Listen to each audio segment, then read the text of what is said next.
Hello to all the comic fans, Marvel geeks, and all the nerds in between. We hope your Christmases was bright and merry, just as you are. Today, we are going to break down 2 episodes of What If Season 3. And when I say we, I mean myself, Megan Nicole from the Vigilante Vibes podcast, and LJ from reading Bleeding Rainbow Comics.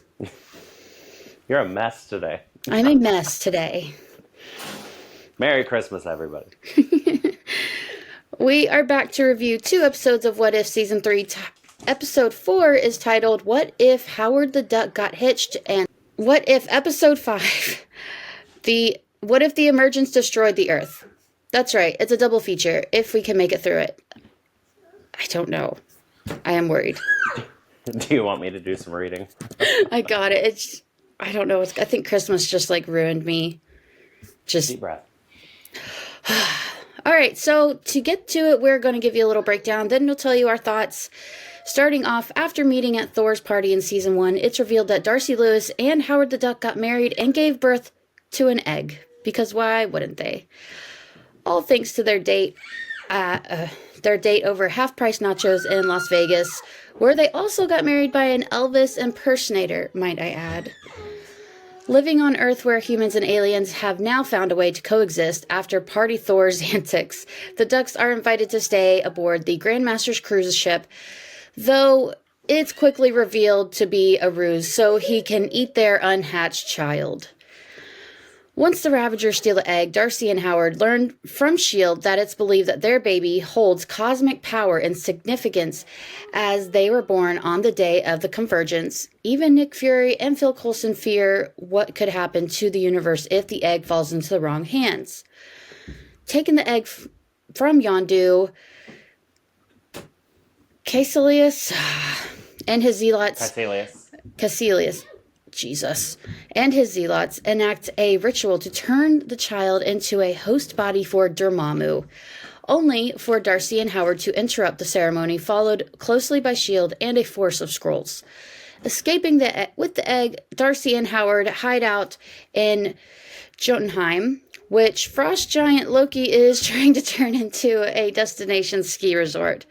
Darcy and Howard end up running from S.H.I.E.L.D. and multiple MCU foes who all want the egg for themselves, only for the egg to start hatching, unleashing a powerful cosmic energy that destroys several of the MCU's biggest bads as the duck hybrid baby emerges.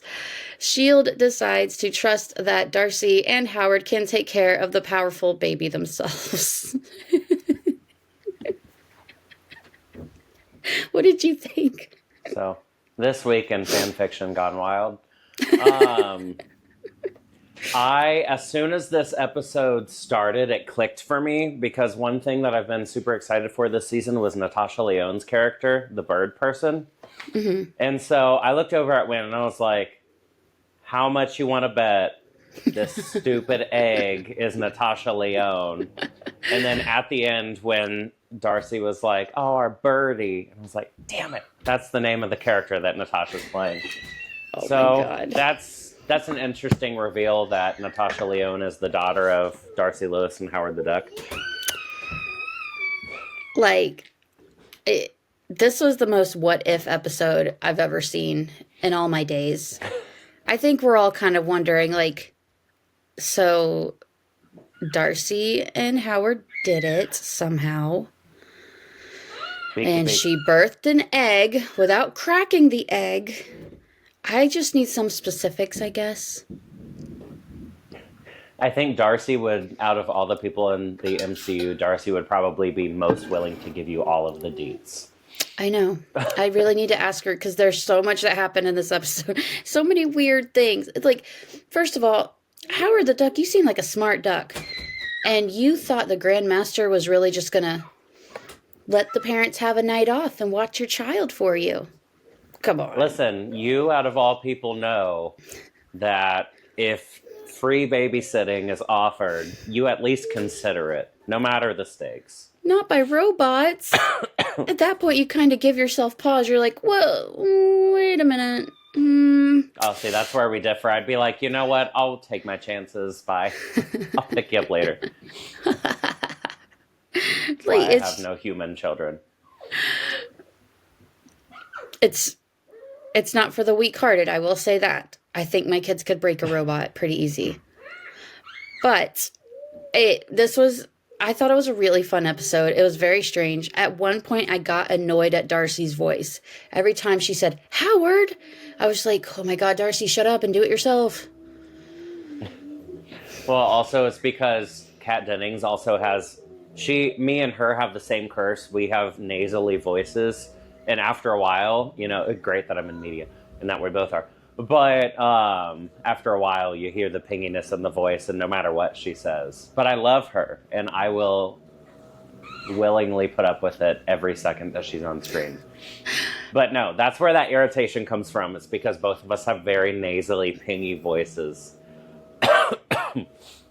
Me more than ever, because I can't breathe through my nose, so it's all.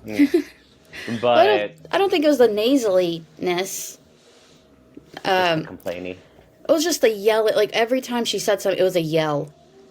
It's like, Darcy, girl, you're going through it. I get it. But you're like twice Howard's size. You can take longer steps than him. I'm going to need you to do something here. She did. She joined in on singing. That's what Darcy does best. That song will be in my head forever. If we were going to get a what if Darcy, I would have preferred... I mean, this was a good what if. I'll give it that. It was a good episode. But if we were going to get a what if episode with Darcy, I would have preferred that we get Darcy kind of how she is in the Steve Orlando Scarlet Witch comics right now. How she's like sorceress assistant. But no, this was very out of left field, very what if. And it still felt very Marvel. It brought in the heavy hitters, and I don't know. It felt very what if to me. If that makes sense. Yeah, it did feel very... That's what I'm saying. Like, it was super what if. It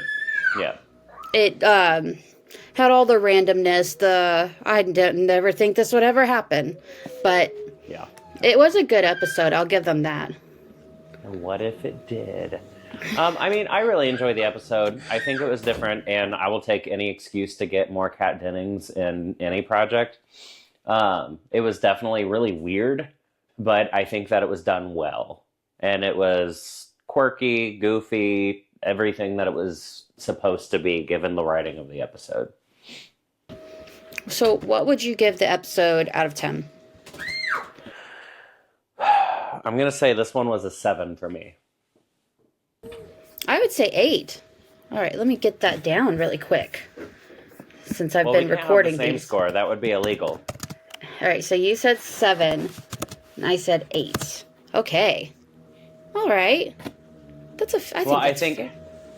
Had I rated both of them when they dropped instead of rating yesterday's and today's today, I think I might have gone a little bit higher, but compared to today's episode, I thought today's episode was better.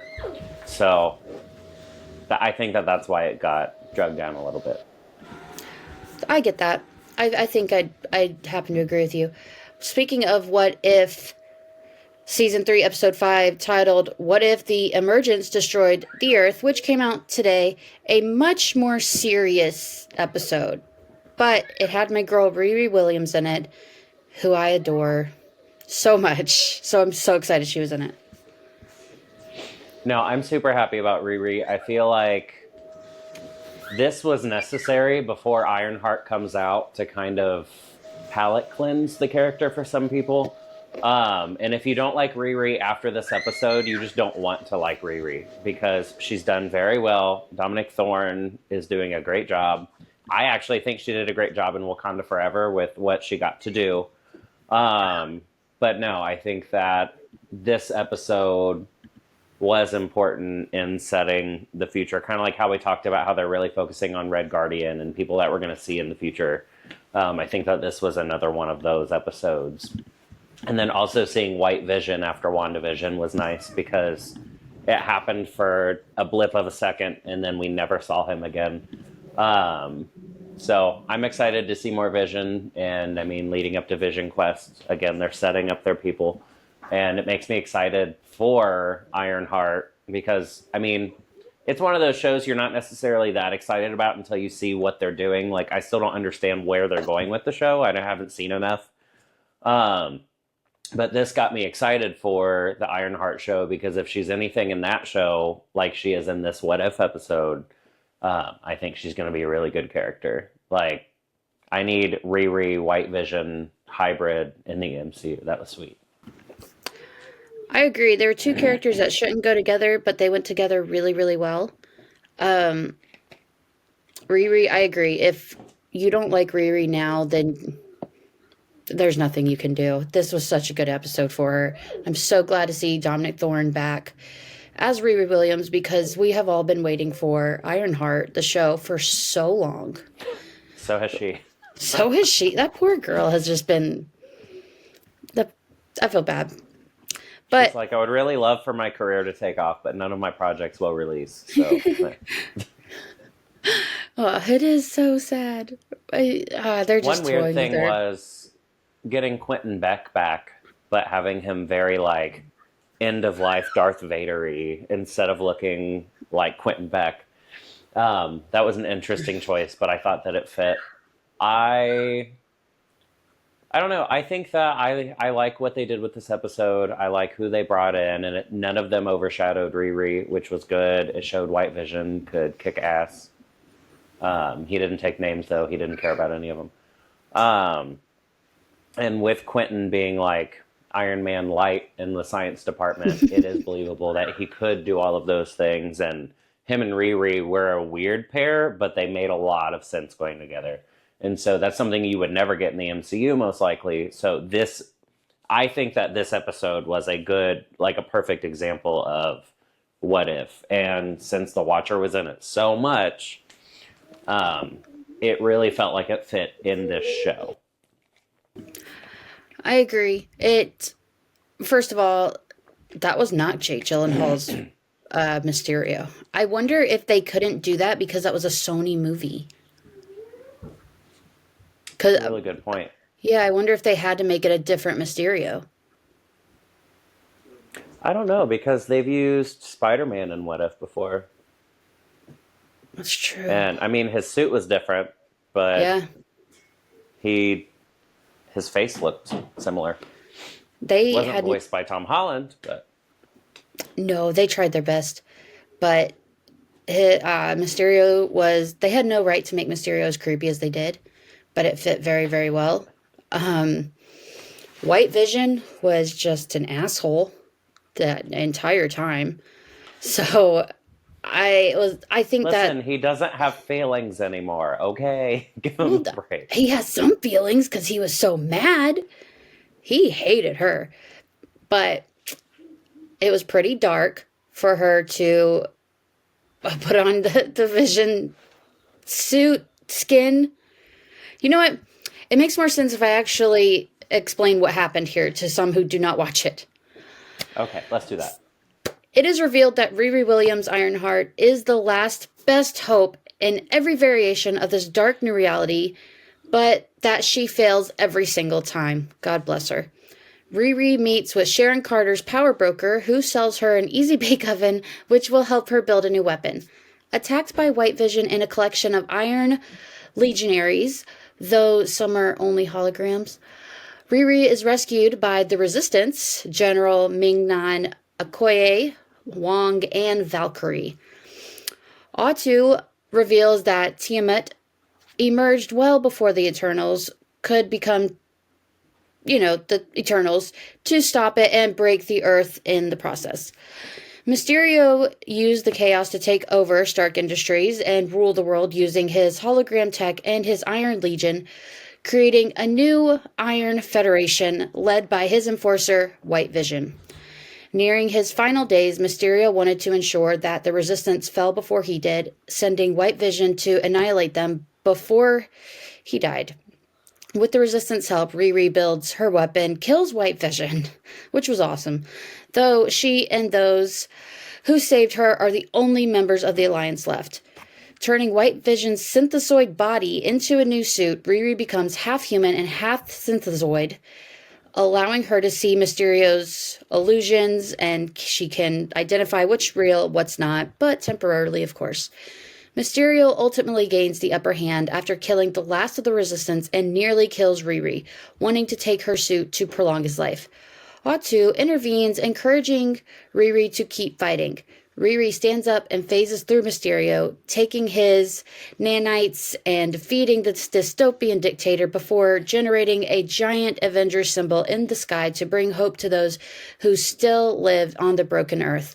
A trio of Watchers witnesses Atu breaking his oath yet again, and they all agree that they must now watch the Watcher going forward.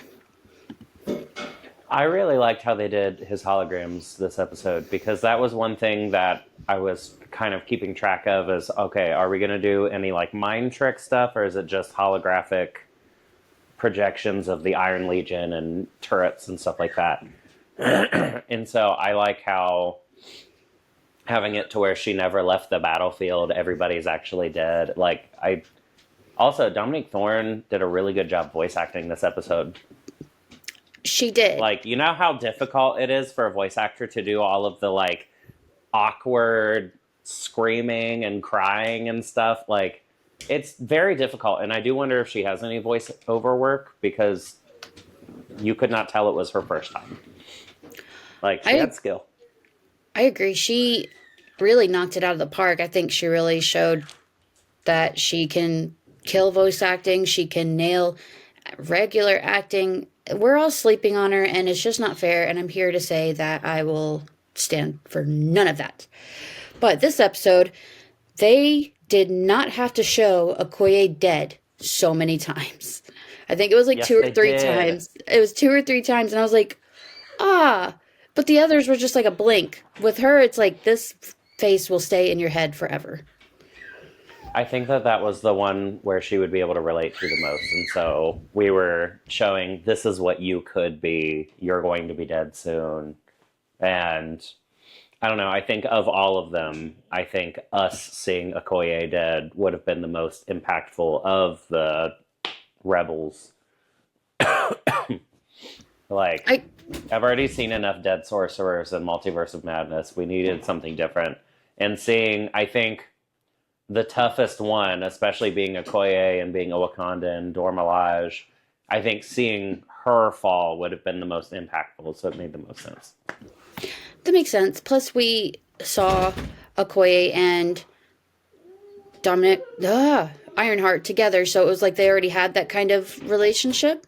So we were like, no, her only friend. But I loved the team, the Resistance, the Alliance. I liked them. I liked Wong, Ming-Na, all of them together. I thought that was a really well put together team, which didn't work out for them. Marvel is really just putting all of their eggs into Wong's basket. Like, every project, they're like, can we put Wong in this and make it make sense? And why not? What do we need to change in order to make that happen? Like, they have so much stake into Wong. It's so funny to me. I mean, he's a good character, and Benedict Wong is a team player. Like, he will show up and do whatever. Like, he doesn't care. She-Hulk was glorious. True. He doesn't care what movie it is. He's going to show up and he's going to show out, which he has done every time. So, I know people were getting sick of Wong, but, like, I love him, and if it isn't Wong, it isn't right. Like, I love him. And you know what?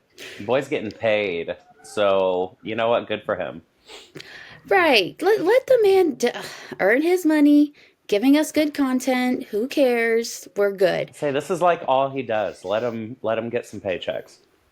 And plus, like, you know, when you have a glow up, like you lose some weight, you look really nice. You're like, I want everyone to see me.